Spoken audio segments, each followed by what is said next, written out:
Hello all, and hello Procky. It's episode 6. Episode 6. I know, it's crazy, mate. Dozen, but flown by. What we're doing today, we're going to just do a little bit of feedback to begin with on episode 5, because we've had a few comments and that about KFC in Felixstowe, which is nice. So we'll discuss that. And then you've lined us up a special guest in our ex-Felixstowe Pats Abroad. I have, yes. That'll be very interesting. We'll leave the surprise for the call and see how we get on. So we'll hook up with a special guest a bit later, and then depending on what time we've got, we'll do some more. If not, as I say, episode 7. So what's going on with KFC? Right, we published our last episode on the 4th or 5th of January. Okay. And shared the link around Twitter and got some quality feedback where majority of people agreed with what I'd said inside, that favourite chicken in Felixstowe was better. Yes, I think I haven't tried the gravy though to definitely hammer it out, but I will get there as quick as I can. Yeah, so I think the general consensus of opinion was don't need one. Of the 40 people that contacted me. Oh, really? Yeah. Hang on, Felixstowe Lions, nothing. KFC 40. That's fantastic, isn't it? No one cares about the Lions, but they do care about what fast food they put inside them. Sod charity, where's my dinner? Yeah, where's my chicken? Yeah. So they like that. But the thing that tickled me was 5 days after, we had a Felixstowe news group who shared a story from the local press, the Ipswich-based local press. What about? About KFC in Felixstowe. That's good. He listens to it. Yeah.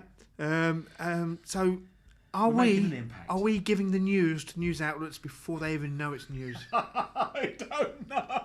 I think we are, mate. We're trendsetters. Yeah. And what was I? We've got a page. It's Verso's Prockcast. You can find it on Facebook. Please come on there. Share your Felixstowe related stuff, because we won't delete it. And we'll chase it up. Yes. We want to know more. Unlike other news outlets that delete links and don't look after the people in Felixstowe, but I'm not angry or bitter. Cool. So, have you had a good week? Have you had a good couple of weeks? It's just the same as normal. It's just a treadmill. Life is a treadmill at the moment. Well, what's this about the radio interview? Oh, thing? Yeah, the radio. Yeah. Mr. Dunga from Felixstowe Radio got in touch. Yeah. And I start my training on the 27th of January. That's brilliant. Yeah, so I've got to go in and press some buttons. Yeah. And hopefully do a bit, and then we'll slide in when I get my own show. So you will have your own show? Yeah. Look at you. Smug. Well, good on you. Yeah. I don't know if I'll get any listeners. Might get one. Will you be able to see then? Because it's mainly online. Is it on FM? I don't know. Okay. You know how we like to know, don't we? Yeah. Yeah. We'll have to see how it goes, though. See how it goes, yeah. I would like to know, but then there's also the bit of me that doesn't want to be disappointed when I've only got 3 and I'll be tapping the button. You're broken. Come on, tick over. Don't you, because it's live, you can have people ring in and text and interact. I think we can, yeah. You must do, if it's live. Yeah. Okay, that'd be good then. Yeah. Talking of radio shows, I'm just going to give a little shout out to Stephen George Biggs. Who thinks I'm Tony Blackburn, and can I shout out to him? We don't do shout outs, mate, so you're not having one. No, that's just dumb. And by the way, he wanted it because he reckons I owed him a favour because he listened to Bob Dylan and liked him. I think that he should hold it down a little bit, otherwise I'll tell him what he did when he rode home from Trimley Pond to Trimley once. Via the mines? No. No? We're not, you won't get it on, okay. You won't get the mines any further. Okay. So, Stephen George Biggs, you're not getting a shout out, and you're not ever getting a mention on us again, okay? Yeah, I bet he does. Right. Should we go to our special guest? I think we will. So we're going to connect on Zoom? Yep. So, ladies and gents, there might be a little bit of difference in audio quality because I don't know about this Zoom recording malarkey because I've never done it before. So let's take a little break and we'll come back when we've got it all connected. Yep. Super job. See you soon. Bye.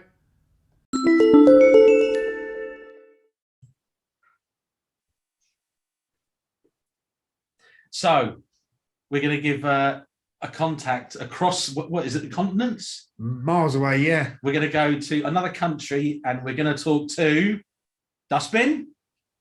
Hello. It's Justin Skungie. How are you? Very well, my friend. How are you? For the listeners who don't know who we're actually talking to, can you give full name? He's alive, so he can't be a legend. He probably wouldn't want his full name given. But it's Justin. Justin Skungie from Felixstowe. Him of the Submerged taking you deeper. That is it. A long time ago, that Procky. So where are you at the moment, Justin? So I'm actually, I think Procky's mentioned it before. He was saying I was in Bali. I was over there for quite a number of years, but I'm actually in an island called, it's Java. It's the biggest Indonesian island. So in a place called... I've got to update that on my computer in a minute, so remind me of that. Java, Java, yeah. Oh, right, okay then. It tries humour, but it fails. So it's it's on the main island. It's about it's about an hour flight from Jakarta, which people might know, the Indonesian capital. There's a bit of geography for you there. Well, the Indonesian islands are, of course, an archipelago. Yes, some 14,000 islands make up Indonesia. So you're doing all right. You're actually literally living in paradise, aren't you? Yeah, I guess I am. Yeah, it's I love it over here. It's a bit more chilled than where I was in Bali. But obviously now I've got 2 kids, as you know, Procky. So it's it's a bit more of a quiet life for me. That's amazing. Justin has children. That's just brilliant. How old are they? Harry is 4, and I've got a daughter called Maisie, who's she's 2.5 now. So all pretty new. And they are beautiful kids. I've seen pictures. Yeah, very much so. So really, we're talking about Felixstowe. And you are still a big part of Felixstowe, not just the social. You did social, but also like you had loads of events and you promoted around Felixstowe, and that's kind of what you did, wasn't it? So, what was your first kind of events you did in Felixstowe? Well, going back now, this is going to show our age, Procky. Back to '94 was the first event I did, and going back, I was going to say I've been listening, lads, to the Prockcast, and maybe you mentioned about a lot about the legends. And for me, one who all started off for me was good old Charlie Mannings, the late Charlie Mannings. Yeah, so I got a ting back my back then. Yeah, fantastic bloke he was, and so that all set it off really. I did my first event called Submerged, which was like a rave, I would say. Would you call it? Back in the day, they used to call them raves, didn't they? So they did, drum and bass and happy hardcore was the flavour of the day. You had me standing on a junction of Beach Station and Langer Road, dressed as Flintstone, with the Pink Panther stood beside me, dancing with no music. We had to stand on the junction and dance, waving the traffic in, while a big hologram shone off Charlie Manning's roof. That was the second, because that was the second event. Because after the first event, it went really well. And the first event, we had about 500-600 people. It was full. But when I did the mailing list of the people coming in through the tickets, half of them weren't even from Felixstowe. A couple of people said, "Oh yeah, we sort of came down the other end." So I thought, "Oh well, this time the next event, I'll have a couple of people guiding people in as soon as they come, over the the railway lines there, sort of by the Dolphin." That's actually quite a phenomenal achievement, really. Because if the days before social media, and nowadays you put an event on Facebook, you can share it to thousands of people and get it out there.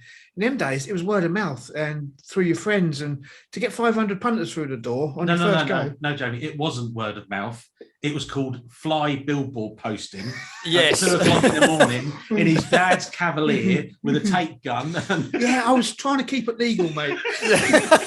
Yeah, the place did get battered, really. And also travelling around a lot, Procky. Do you remember we went up to so many sort of events like Mind Warp in Colchester and standing out 3 o'clock in the morning when everyone was turning out, giving them flyers to the event. Yeah, it was a lot of work, really. That's why half the people turned up who weren't actually from Felixstowe. So it was worth it. Now you used to have us like 2 or 3 of us would jump in the car and go to the kicking out of a nightclub in Colchester or something and give out flyers, and you had to overly kind of come along and but that was what you were really good at, Justin. You were really good at always having energy, weren't you? Yeah, oh, thank you for that. But yeah, no, it was a big passion of mine, wasn't it? And I could see that obviously Felixstowe hadn't had anything like that before with those sort of DJs that I could get down. And so I just sort of saw a niche in the market, really, and I thought I'd go for it. And it paid off. There wasn't much money in it, but it was. We had a good time. We had a good time. Yeah, and it started the way for sort of my career up until I suppose a few years ago. COVID has sort of played a bit of. A bit to that, but so what happened? Story. You did Felixstowe, and you went down to London and worked for a marketing company, and then you kind of went out to Bali. So what happened there? Well, yeah. Well, first of that, I went to Bournemouth Uni, didn't I? So I'd done those events, went to the uni, and that's where I met a few of the DJs that actually came over to Indonesia. And I know you've mentioned the lad before, but Gary Mulligan. He's another Felixstowe sort of like lad who's actually not. He lives in Nottingham now, back where he started. His dad was living in a place called Palembang, which is in Sumatra, Indonesia, and hardly any Western people had ever been there. And he's Gary's sort of got me in contact with his dad.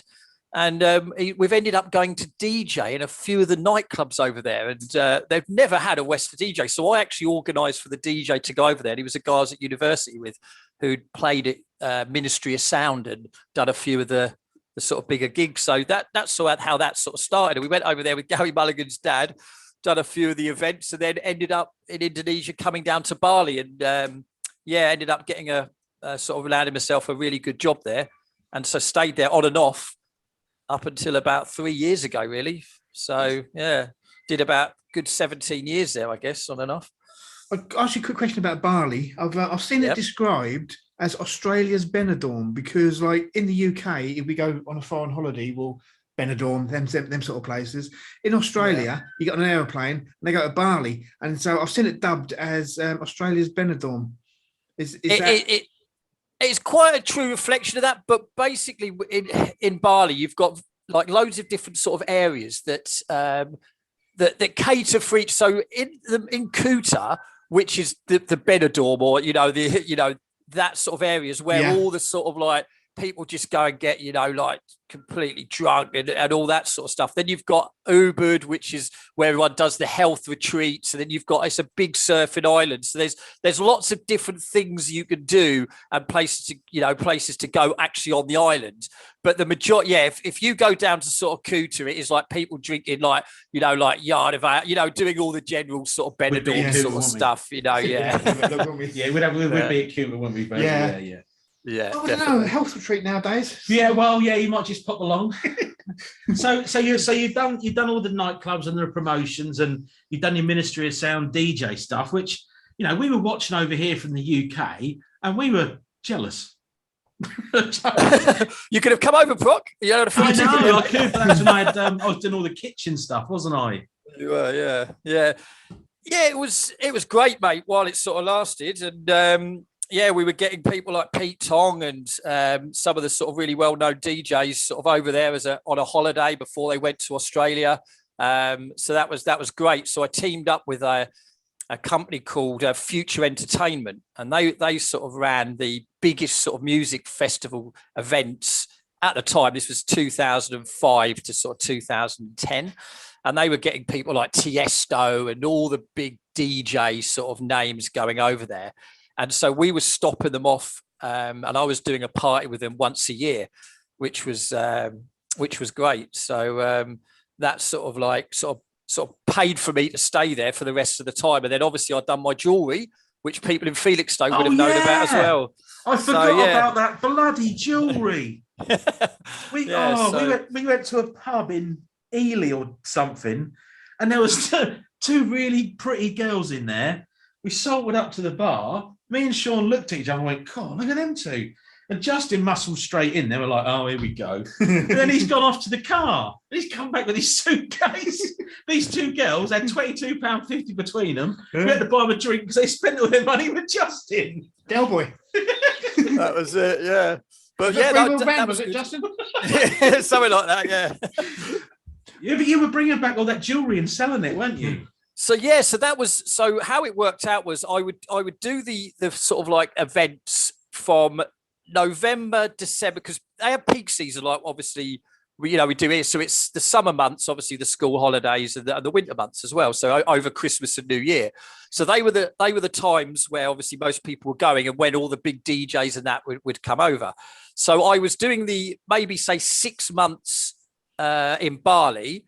And then after the sort of season, sort of September, it tied really well. I was coming back with everything that I'd made from the parties. I was buying up in jewelry, coming back for 2 months. Spending it all. Yeah, pretty much. Yeah, because my work was finished after 3 weeks, so I had 6 weeks sort of off with this sort of money. So yeah, it went really quickly. The problem with Justin was, okay, he was living in paradise. Yeah. And then when he came home in the winter, he had to live with his mum and dad in Trimley. It wasn't a good time, was it? You were quite depressed. I was going to ask anything you've missed about Felixstowe, but if you're going from paradise to not paradise, but we love it. But is it anything? Yeah, we don't know any better. No. Well, of course, yeah, it's where you sort of grew up, and obviously your real sort of mates are there. You've made mates all around the world, but your true sort of mates, I was going to say that, but a few of them have sort of moved out, like people like Sean, and he's over in England, Brendan Coffey, he's over in Gibraltar now. So I know a few of them have sort of like Gary Mulligan back to Nottingham, but the majority of what is sort of comfortable, isn't it? I grew up there. And so I sort of do love sort of coming back and seeing everyone and, like the Bob Stewarts and people like that. So it's always great to catch up with people and, have a sort of reminisce and stuff. But then it's been a while. It's been a few years. It's 3 or 4 years now since I was last back. And it was only sort of a fleeting visit. But so I've known Justin since I moved to Trimley when I was 8. And you ready? This is how it goes. You ready? Justin, where's the entrance to Trimley Treacle Mines? Something you don't talk about, Brookie. See? Yeah. That's how it goes. See, I never sort of mixed in the same circles as you guys. No. So I didn't really know. I knew him. Yeah, yeah. With sort of hello and stuff like that. But I was and that the music that he promoted wasn't your thing. Oh, couldn't think of anything worse. I'm really pleased someone done something for the other people who enjoy it. Yeah. You wouldn't. If you'd done a Bob Dylan night, I'll be there, mate. So when you come back, Justin, if you put a Bob Dylan night on, probably. I'll think about that one. Yeah, definitely. And we talked about how Charlie Manning, he helped you, didn't he? He was so obliging and accommodating for you to put these gigs on, not just so he made money, but he just wanted to see Felixstowe promoted. He would do loads of stuff to promote Felixstowe. And, he was fantastic. He was really, wasn't he? And I think that's pretty obvious in the way his two boys are trying to do things. Yeah, yeah. He'd be very proud of them what they're doing. I think. Yeah, yeah. They are nice guys as well. So Justin's done his jewelry. He's done his nightclub promotion stuff, and then you're in Bali. So where's next in the chapter with Skungie? Well, like I said, I'm actually in Java. So what happened was after the sort of like the night, it kind of sort of all went. I came back to England, and then I went back to Bali, and I was sort of doing marketing for some restaurants and stuff where I met my now wife, and then obviously with the COVID and everything like that, happening, and Bali has been absolutely destroyed by it. Yeah. So, because it's obviously that's where all of most of their sort of income comes from. So I'm now over in Java, and I'm just basically working from a dialer laptop, doing marketing for an English company, but it's only part-time now. It's been so difficult, with what's happened. I know a lot of people obviously have lost jobs, and so I'm lucky I'm working part-time really, but I mean it's been quite hard, but then it all makes it worthwhile because I'm still with the wife and the kids, and it's so 30 degrees today. You're sitting in Bali phoning up people in England trying to sell them shit. Yeah, pretty much. Not Bali, Prock. You have to get that right. I'm in Java. Which right. I'm an hour flight from. It's about an hour's flight from Bali. If you want to look it up, it's a place called Yogyakarta, which is J-O. It's like J-O. I can't even spell J-O-Y. I think Carter. Yogyakarta. It's very hard to spell. But it's where the Borobudur is. It's one of the. It's called the Borobudur. It's one of the 8th. They call it the 8th wonders of the world. So it's like it's. A like a fantastic history. You haven't seen and what they've done with the triangle, son. Yeah. You've got canopy and everything, mate. We've got traffic lights outside the fire station. Yeah. Oh, yeah. Lovely. Police station, gone into the fire station. Yeah. You always know how well the snooker tournament's doing is by how many police cars are parked outside it. Yeah, that's there you go. And the police station is being developed into flats. All right, so there's actually no police station in Felixstowe now. No. I really hope that when they do the development on they actually put some heating in, because last time I stayed there it was freezing. And have you heard what they're doing down at Manning's with the containers making Beach Street, Justin? I did hear about that because someone was saying about when was it the World Cup or the Euro Championships, they were doing the big screens. Was that? Yeah. Was that yeah. them? Were they doing that? Yeah, It's supposed to be like last really summer, good. yeah. Yeah. So I hear they're doing a few good things down there, aren't they? What are they doing with the actual club itself? We don't know. With is that still about? The actual where the CJs and all that nightclub where was. most of your dastardly deeds were done. Yeah. That's I don't know. I think it's still a nightclub of some sort, isn't it? yes. We wouldn't know, would we, Jamie? No. We don't venture down there, my friend. Bed by 9 p.m. Well, It's probably not even open now, is it? Is it? Wow. Are you what's happening with all your lockdowns and stuff, or is that sort of over Yeah, now? there's stuff open, but only a little bit. We're hoping to catch up with Charlie Jr. soon and do a special from Beach Street and all there. So hopefully it'll be in a future episode. So can we talk about the Plauge, Justin? Yes, we can. We can. They were some of the funniest nights of my life. They were great Because, nights, weren't they? so Yeah. I was doing the door, okay? Yeah. And there was 4 of us. And Justin was the promotions manager. Yeah. And you'd kick the door out and look up the road, and he'd be coming up the road with about 30 people, like the Pied Piper. Yeah. And you'd be like, here we go. And then he'd come up the door. Right. So what it is, these are all coming in for £1. I'm like, Justin, you're drunk. he was the worst for wear out of most of the people that were in there. And one night, right, the smoke machine. Yeah. The DJ said, I need to go to the toilet, keep an eye on things. So Justin's put the headphones on his head, but not sideways on his ears. He's put one on his forehead and one on the back of his head, and he's just pumped the smoke button, and the room's filled up. And one of the doormen, Angus, has gone through the smoke, found him with the things on his head, and had to pull him out. There's people coming out the fire exits. But there was something every night like that with Justin. I should have learnt my lesson with that one. Do you remember I did the same sort of thing in one of the Submerged raves, and the actual fire brigade were called? Do you remember when all the stuff was coming out of the top, and they thought a fire was started in the actual building? That was at one of the raves I did as well. Left it on. I thought you had to just press the button and let go, and it would stop. I pressed the button, and it was just continuing going. So behind the DJ booth, a cooker switch, a red big switch. Yeah. There was 2 of them. Right. No one really knew what they were for. They were the extract fans. Oh, okay. Yeah. So someone makes sense. So he's pumped the button and filled the whole club up with smoke again. Yeah. Manning's turned up, gone smack, and hit these 2 buttons. All the smoke's gone out the roof. Someone over in Beach Station Road seen the smoke, called the fire brigade.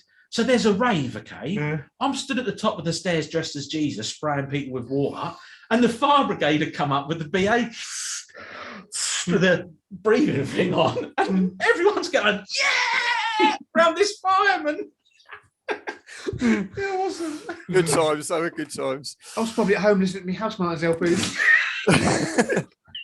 So, Justin, are you to blame for me going arse over tit in the Plauge once because of the phone party that was on? Well, it could have been, yeah. It wasn't the phone party that never happened, though, was it? It wasn't that night that I had advertised for it, and they didn't turn up. They turned up the week after, so that was the start of it. Yeah. Oh yeah, and that mystery prize when your sister won the holiday abroad. Yeah, to Ibiza, yeah. So drinking competition it was. She was drinking competition. She said, I can't drink any beer, so you have to be like these. It wasn't WKD, it was something like that. One of those outgo pop things. Bacardi Breezer, I reckon. Yeah, it was. Yes, that's it. Bacardi Breezers. I think it was those. Yeah. So yeah, and yeah, that was good fun. That was. I don't know. Breezers? But Justin, you have got a natural sales energy. Most people call it ADD or ADHD, but you were so many people took to you, and so many people just like just think you're brilliant, and that's quite an achievement for someone to make. Oh, thanks to say, mate. Well, it is nice though, isn't it? Everyone, everyone loves Justin. Something always happened. Yeah, something always happens. Trust me. Yeah. And that's quite ambiguous. It's slowed down a bit now. It's slowed down a bit now, though, Jamie, I think. We used to be, the Orwell. Yeah. No, not the Orwell. The Brook Hotel. I used to live in the flats above on the 3rd story. How many seconds did it take you to get from standing on 2 feet to my balcony? 16, I think it was. Around about 16, wasn't it? Depending how many drinks I had in the Brook, though, wouldn't it? Yeah. Yeah. And as you say, nowadays it would be an ADHD diagnosis. Oh, definitely. Yeah. You've got, yeah. Justin is Justin. Skungie the Skungie. We love him. Yeah. Yeah, and I'm really happy that you've settled down and got 2 kids and a wife, and it is beautiful. Yeah, no, I'm really happy, mate. It definitely is a big change of lifestyle, and I'm actually back playing football, believe it or not. I've dug up my football boots and I've been enjoying playing football over here. It's been really good, actually. So you must be really tall compared to the other players. What level? I'm a little bit taller, yeah. Oh, it's pretty poor level. That's why I like it.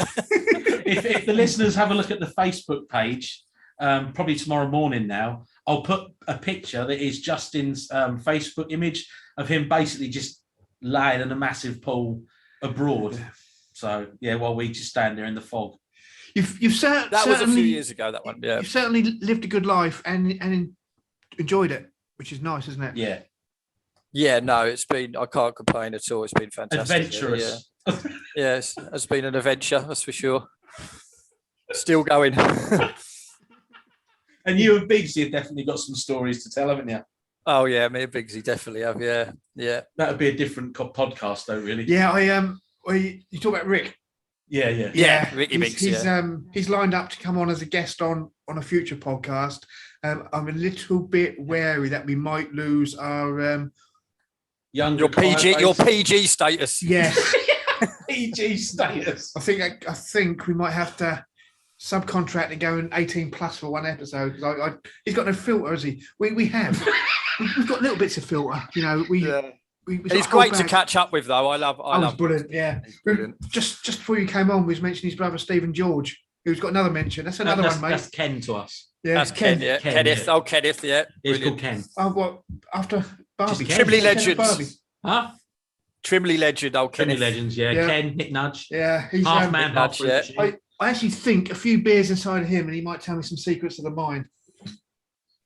Oh, I think you'll be very lucky there. Yeah. Now, I did speak to somebody the other day who I'm not going to mention. He did say to me that he has an idea. He thinks he knows where the entrance is because he used to go in it when he was a youngster and smoke dope.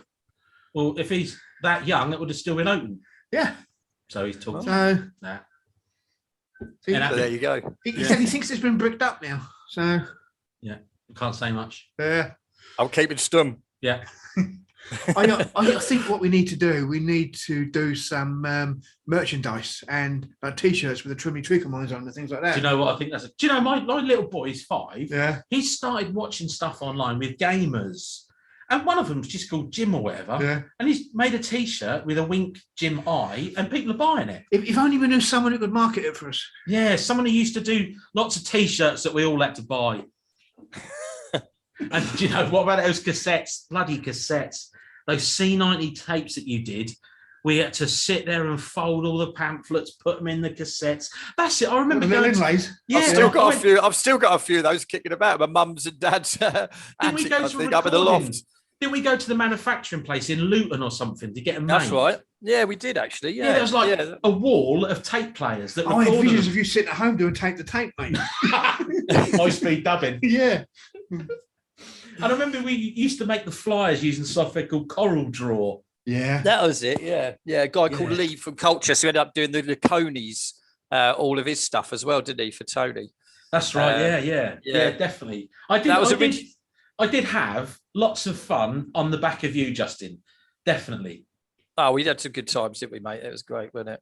Yeah, definitely. And so we had a barbecue over at Newbourne, and everyone just turned up like you do. You know, someone brought a bottle of wine.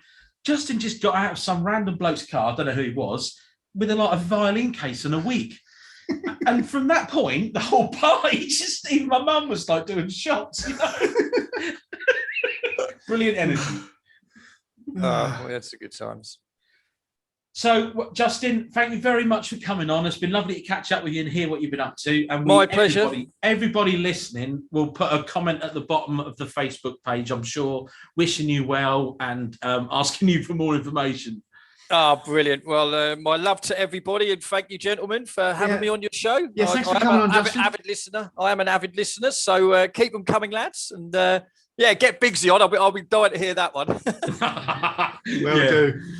Good on you, mate. Have a good evening. Mate. Take care, lads. Brilliant. Cheers. Bye-bye. Cheers.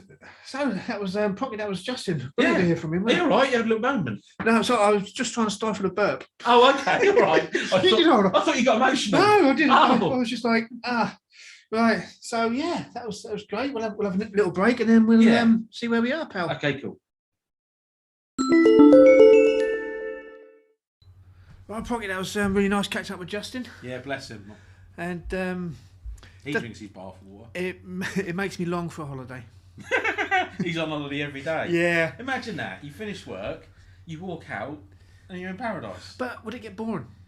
I hope not. You know, that's would you get complacent with it? Possibly. You know, they say about heaven and hell. Yeah. Heaven, too nice. Hell, at least something's going on.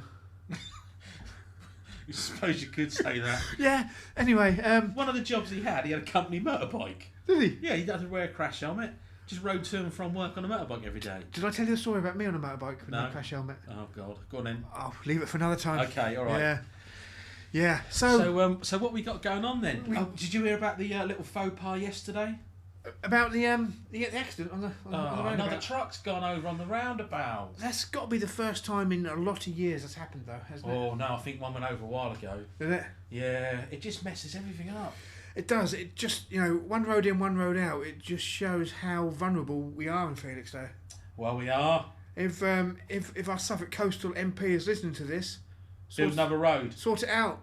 Why don't they have the snow fence thing anymore? Do you remember that? No. Don't drive. I don't. You know Trimley, as you go out, yeah, where the slip road from Trimley joins, across the road on the Curtain side, there used to be a black fence every Christmas. It did. They don't do it anymore. That's gone, isn't it? Yeah, because the snow used to drift across the road. Well, maybe it's because global warming, or the fact that they haven't got enough staff to put it up. Good point. Budget funding. Yep, budget cuts. I bet that's why the lorry rolled over. Well, maybe, I don't know. I don't know the ins and outs, but it is the first roundabout. If you stick on the A14, it's the first roundabout since Birmingham, isn't it? No, the other way is, and they put traffic lights in, so you have to stop for the roundabout, because you're right, from Brampton Out it used to be. But this was coming out of the port. Oh, was it? Yeah. Ah. He's gone too hard. Or the load... Well, what do we know? It's quite easy sitting here and guessing without looking at his taco and all the bits and pieces they do. And if we go down, I'm sure they'd let us investigate. Yeah. Are you Prock and Verso with the podcast? Yeah. Yeah. Proctor and Verso investigates. That's brilliant. They've got a spin-off coming. We've got a spin-off. We'll be like Bodie and Doyle. Do you reckon? or more like Hinge and Bracket, mate. So, do you know what I was talking to with a young lad last week? Did you ever sit in the pub and think, this is rubbish, shall we go to Belgium? No. Didn't you? Nah. I never had a passport. You don't need one. Oh. So what you used to do is we've always in the flying boat for like this year, I think. You could ring Tosh, the taxi driver. Oh yeah, still driving taxis now. I know, Brilliant bloke. He had a Mondeo at the time. Yeah. No, Granada. Anyway, you could ring Tosh, the taxi driver, and say we're going to do the Belgium boat. Right. So 4 of you, 5 if you got in the boot. He could get you to the ferry terminal. You could pay your £9.50 for your temporary passport. Of course, them days. Yeah. Give him £12.50 for the return trip. And you get on that boat and you get absolutely smashed all the way over there. You have to get off the boat for 3 hours while they clean it. Yeah. That took some cleaning. And then you get on the boat and come back. But in the daytime, it went faster. And you could actually be at home and in the shower for 3:30 Saturday afternoon. Quick kip till about 7. and then out again Saturday night. Oh, brilliant! I never done to Belgium, but I did go to Holland on the boat once with the Lane Club football team. Godverdomme. Yeah, we got on the boat at Harwich. Yeah. And there was kitted up. There was me, Ian Watson, Dominic Cooper, and I believe Nicky McKinnon. Four of us kitted up, £20 each. Okay. And then I went to the bar. We all kept going at the bar. Then I said to the boys, right, we better kit you up again. We spent it all. And Dominic says, "How the hell, Verso?" He says, "We haven't left Harwich yet." Yeah, there was two of the boys on that trip, never made it out, and they were the most popular two boys when we got back to Holland, because they never went out in Holland, right? And they still got guilders in their pocket. So when we went back through, right? Because in them days before Euros and stuff, yeah. So we all went into McDonald's and made the two who went to sleep early pay. Every cloud. That used to be carnage on that boat, though. Yeah. There was people like passed out everywhere, fights. That was just like, it was. Yeah, just you know, you get visions in your mind, and one of them was I won't tell you his name, but let's say his name was Irish. Okay. And he stripped down to his bottom, when they were playing the Spice Girls. Right. And he got asked to leave the dance area. Right. But on the boat. Yeah. Right. Because your boat had a dance area. Yeah, it had a dance Mine area. just had seats. Yeah, it's a proper boat, a dance area, and there's a little bit of a disco going on, and the Spice Girls are playing. Not the one we went on, £12.50. And Irish was running around with his bare bottom out, and he was asked to leave because it had upset the school under-14s party. No. Yeah. No. What are they doing in the disco? It was about 2 o'clock in the afternoon. Oh. I remember I passed out on the floor, and in the morning my hand just came up and it went on the table, and Mark Robb said, "I just went for this can of drink, and it went down. He heard it open, and it was a can of cider, and I just did it in a one-up because I didn't know what else to do." He said then the can got chucked up on the table, and then another reach round, I got hold of a bottle of Malibu, and he stopped me. It was them both. It's a shame they don't do them for Felixstowe anymore, because that'd be nice, wouldn't they? Yeah, it was carnage, and Ricky Buddy, you know the temporary passport? Yeah. He had a cigarette in his mouth with his head tilted to one side. They still took the picture, and when we went to come back again, the bloke looked at him, looked up, and Ricky Buddy put a fag in his mouth, tilted his head to the side. The bloke just went, "Get on." Just going off on a tangent. Yeah. Talk about boats and stuff. Right. Do you remember the BBC soap opera called Triangle? No. It was 1981. Right. For 3 years, and it was Felixstowe, Zeebrugge, and somewhere in Sweden. It was obviously they'd added the Sweden bit in. We never used to go there, but we used to go Felixstowe, Zeebrugge, and they'd put the Sweden in to make a triangle, hence the name. And it ran for 3 series, mate, and it was rubbish. But I've got all the episodes if you ever want to borrow them. What was it about? It was like soap opera, but based about a crew on the boat. Oh, right. Larry Lamb, who was he was Gavin's dad, and Gavin and Stacey, he was in it. You don't have to watch some crap, don't you? Well, I don't watch it now because it's finished, but you know, but it's Felixstowe. It was filmed in Felixstowe docks, and there's an actress called Kate O'Mara who was in it. Right. And my father, it was his turn up the gantry when they were filming, and there was a famous scene of her topless on the boat. Right. It was a cold November. Yeah. So you can imagine how cold she must have been. And my father was up a gantry watching it all. Was he? Yeah. Did he get told off? Or? I'm surprised he never fell off because you had to hold it with one hand. Anyway. Yeah, so that's a tangent, mate. But you started it by bringing up boats from Felixstowe. Yeah, that was good. You could literally go, right, it's crap here, let's go, and come back 3 o'clock the next afternoon. Oh, that'd be fantastic if we could do that now. And it was like £12.50 plus £9.50 for your temporary passport. Yeah. It was in black, you know that brown sepia colour? Yeah. That was the passport. The picture was in that brown thing. Okay. Very, very, very strange. So if any of our listeners have got any memories of the boats to Belgium, or indeed the soap opera Triangle, probably not. Get in touch. Or Justin. Yeah. Oh, yeah. Sorry, our big special guest. Any memories of Justin? Get on the old Facebook page and let us know, and we'll see where we go with that one. Cool. Yeah, so I reckon that's us for another episode, Prock. Yeah, it's dark outside. I need to get home. Yeah. Right. So, see ya. Thank you very much, everyone. Bye bye. Cheers, everyone. Bye. Bye.